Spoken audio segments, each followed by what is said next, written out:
حضرت زید بن حارثہ رضی اللہ تعالیٰ عنہ کون ہے؟ یہ ایک آزاد خاندان کے لڑکے تھے، یہ غلام نہیں تھے، لیکن کسی شخص نے زیادتی کرتے ہوئے اس لڑکے کو اغوا کیا اور اغوا کر کے غلاموں کی منڈی میں آ کر غلام بنا کر بیچ دیا۔ تو اس طرح یہ آزاد لڑکا غلام بن گیا، زبردستی بنا دیا گیا، اور جس نے خریدا اس نے اگلی منڈی میں نفع لے کر بیچا، اور اس کے خاندان اور گھر والے ڈھونڈ رہے ہیں کہ ہمارا بچہ کہاں چلا گیا۔ یہ بھی اغوا برائے توانی کی ایک شکل ہے کہ پیسے کھانے کے لیے بندہ اٹھا کے بیچ دیا، اور اس وقت غلامی دنیا میں موجود تھی، غلام بکتے تھے، خریدے جاتے تھے۔ تو زید بن حارثہ بکتے بکتے مکہ مکرمہ میں پہنچ گئے۔ نبی کریم علیہ السلام کی زوجہ مطہرہ ام المؤمنین حضرت سیدہ خدیجہ رضی اللہ تعالی عنہ کے بھتیجے تھے حکیم بن حزام، انہوں نے اس کو خریدا۔ ان کو تو نہیں پتا یہ عذاب تھا، ان کو تو یہی معلوم ہے کہ غلام ہے اور غلام خرید لیا۔ یہ بچے تھے، انہوں نے اپنی پھپھی مکے کی رئیسہ حضرت خدیجہ کو ہدیے کے طور پہ دے دیا کہ یہ آپ لے لیں۔ نبی کریم علیہ السلام سے جب ان کی شادی ہوئی، انہوں نے نبی کریم علیہ السلام کی نظر کر دیا کہ یہ آپ رکھ لیں، اور حضرت زید نبی کریم علیہ السلام کے غلام بن گئے، ہدیے کے طور پر آ گئے۔ اور ادھر ان کا چچا اور ان کا والد مسلسل ڈھونڈ رہے ہیں کہ بچہ کہاں چلا گیا۔ زید بن حارثہ اللہ کے رسول علیہ السلام کی تربیت اور پرورش میں ہیں، لیکن ہیں غلام، اور اس ماحول میں غلاموں کو جانوروں سے بھی بدتر سمجھا جاتا تھا۔ لیکن زید بن حارثہ کو اللہ کے رسول علیہ السلام نے جس طرح رکھا، یہ بہت سخت متاثر ہوئے، اور ان کا دل اللہ کے رسول کے ساتھ جڑ گیا۔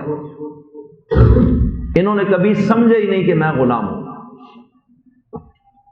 ایک دن زید کے والد حارث اور چچا کعبہ، ان کو معلوم ہوتا ہے کہ آپ کا بیٹا اور بھتیجا مکہ میں ہے۔ لوگ آتے جاتے کہیں سے کسی نے دیکھا اور خبر پہنچ گئی، اور وہ سیدھے مکہ میں نبی کریم علیہ السلام سے آ کر ملتے ہیں اور کہا کہ یہ ہمارا بیٹا ہے، ہم بہت پریشان ہیں، ہم آزاد لوگ ہیں، کسی نے زیادتی کرتے ہوئے اس کو پکڑا اور اغوا کیا اور غلام بنا لیا۔ ہم آپ سے یہ عرض کرتے ہیں کہ آپ جتنے پیسے بھی چاہتے ہیں ہم آپ کو دیں گے، آپ مہربانی کر کے ہمارا بیٹا ہمیں دے دیں۔ نبی کریم علیہ السلام نے فرمایا، میں تم سے پیسے بالکل نہیں لوں گا، اس کے ساتھ زیادتی ہوئی، لیکن ہمارے پاس تو یہ غلام کے طور پہ، تو میں آپ سے رقم بالکل نہیں لیتا، البتہ آپ کو میں اجازت دیتا ہوں کہ آپ زید سے پوچھ لیں، اگر زید جانا چاہتا ہے تو میری طرف سے چلا جائے، آپ لے جائیں زید سے پوچھ کر۔ اب والد اور چچا جب زید بن حارثہ کے پاس آئے، اتنے ٹائم بعد ملاقات بیٹے اور باپ کی، تو آپ کیا سمجھتے ہیں کیا پوزیشن ہوگی؟ اور ماں سے، خاندان سے، باپ بہن بھائیوں سے یہ بچہ جدا ہوئے ایک وقت گزر گئے۔ تو انہوں نے کہا بیٹا چلیں ہمارے ساتھ۔ تو حضرت زید نے فوراً جواب دیا، یہ لڑکے سے تھے، انہوں نے کہا کہ میں نبی کریم علیہ السلام کو چھوڑ کے کہیں بھی نہیں جاؤں گا۔ میں نے ادھر رہنے۔ انہوں نے کہا کیا ہو گیا تجھے؟ ہم تیرے بڑے ہیں، تیری ماں گھر میں انتظار میں ہے، اتنے عرصے سے ہم پاگلوں کی طرح تجھے تلاش کر رہے ہیں، اور یہ تیرے کیا لگتے ہیں؟ تو زید نے کہا کہ جس طرح انہوں نے مجھے رکھا ہے اس طرح کبھی آپ نے بھی نہیں رکھا، اور یہ میرے دل میں چلے گئے ہیں، تو میں ان کی خاطر اپنے والد کو بھی چھوڑ سکتا ہوں، لہٰذا میرا یہ فیصلہ ہے کہ میں اپنے والد کے ساتھ نہیں جانا چاہتا، میں محمد مصطفیٰ کے پاس رہنا چاہتا ہوں۔ والد بہت پریشان ہوا۔ یہ میرے نبی کے اخلاق سے یاد رکھیں کہ غلام بھی گرویدہ ہو گئے کہ ہم غلام رہنا چاہتے ہیں، ہمیں آزادی نہیں چاہیے۔ اب والد حیران ہو رہے کہ اللہ کے بندے غلامی کو ترجیح دے رہے ہو آزادی پہ، ہم تجھے آزاد کرانے آئے اور تم کیا تو میں نے غلام رہنے؟ تو انہوں نے اپنا فیصلہ سنا دیا۔ تو نبی کریم علیہ السلام بڑے خوش ہوئے اور آپ نے زید کو پکڑا اور سیدھے خانہ کعبہ میں آ گئے، جہاں لوگوں کا ایک ہجوم ہوتا تھا، اور حارث اور کعبہ، زید کے والد اور چچا بھی ساتھ تھے، اور آپ نے آ کر کعبہ میں کھڑے ہو کر لوگوں کے سامنے اعلان فرمایا کہ اے لوگوں، میں محمد نے زید کو آزاد کر دیا، اب یہ غلام نہیں ہے۔ ایک تو میں نے اس کو آزاد کیا، اور دوسرا میرا یہ اعلان سارے لوگ سن لیں کہ میں نے زید کو اپنا بیٹا بنا دیا ہے، آج کے بعد یہ میرا بیٹا ہے۔ اور یہ واحد صحابی ہیں زید جن کا نام قرآن کریم میں ہے، کسی صحابی کا نام قرآن پاک میں نہیں ہے، لیکن اللہ تعالیٰ نے پارہ نمبر 22 میں سورہ احزاب کے اندر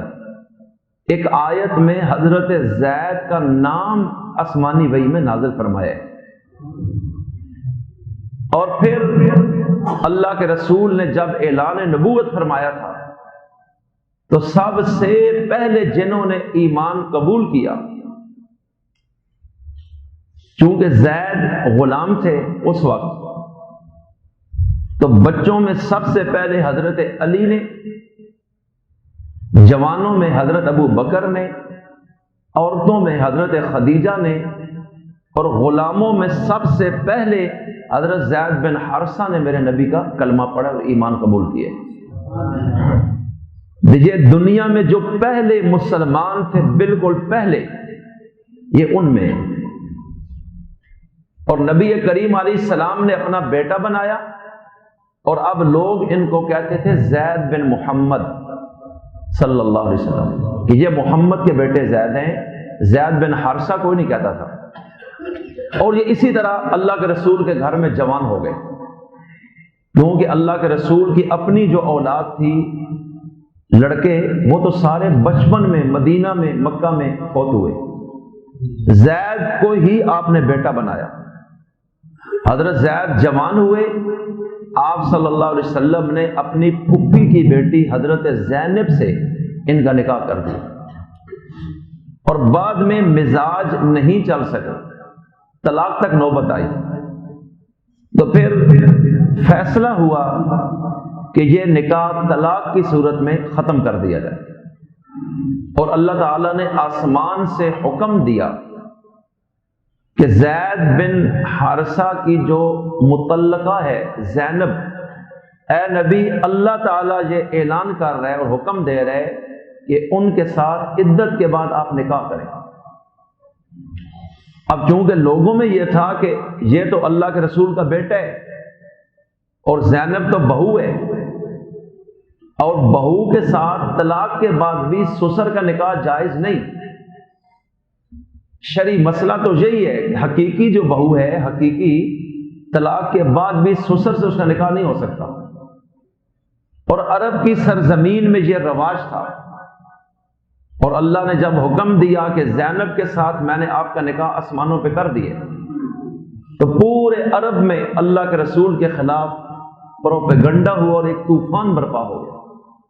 یہ کیسا شخص ہے کہ اپنے بیٹے کی طلاق یافتہ بیوی سے نکاح کر رہے؟ اس وقت اللہ تعالیٰ نے سورہ احزاب میں یہ فرمایا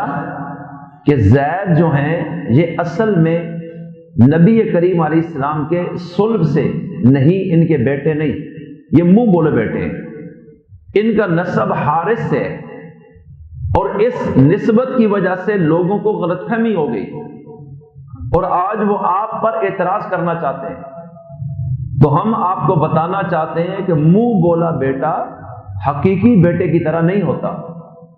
لہذا اس کی جو متعلقہ ہے وہ حقیقی بہو کی طرح نہیں ہے، اور ان کا آپ کے ساتھ نکاح بالکل جائز ہے، اس میں اللہ کے قانون میں کوئی مسئلہ نہیں ہے، اور چونکہ لوگ اس کو ناجائز سمجھتے ہیں لہذا اس غلط رسم کو ختم کرنے کے لیے ہم آپ کے ساتھ زینب کا نکاح آسمانوں پر کر چکے ہیں، لہذا آپ ان کو اپنے نکاح میں لائیں تاکہ یہ غلط رسم دنیا سے مٹے اور اللہ کا اصل قانون لوگوں کے سامنے واضح ہو جائے۔ اور پھر اللہ تعالیٰ نے فرمایا ادعوہم لآبائہم، کہ آج کے بعد کسی بھی منہ بولے بیٹے کو اگر پکارو تو جو اس کا اصلی والد ہے اس کی طرف نسبت کر کے پکارو، لہذا زید بن محمد کوئی نہ کہے، زید بن حارث کہیں۔ اب حضرت زید ایک انسان تھے، ان کے دل میں بشری تقاضے کے تحت ایک پریشانی ہو سکتی تھی کہ اتنی بڑی نسبت میری اور آج وہ اللہ کے حکم سے ختم ہو رہی ہے، تو اللہ تعالیٰ نے اس چیز کا ازالہ کرنے کے لیے اور حضرت زید کو قیامت تک مرتبہ دینے کے لیے اللہ نے قرآن کی آیت میں حضرت زید کا نام ذکر کر دیا ہے کہ ہم تجھے اس سے بھی آگے ایک چیز دے رہے ہیں، لہذا تمہارے دل میں بھی کوئی غم نہ ہو۔ فلما قضا زید منها وطرا زوجناکہا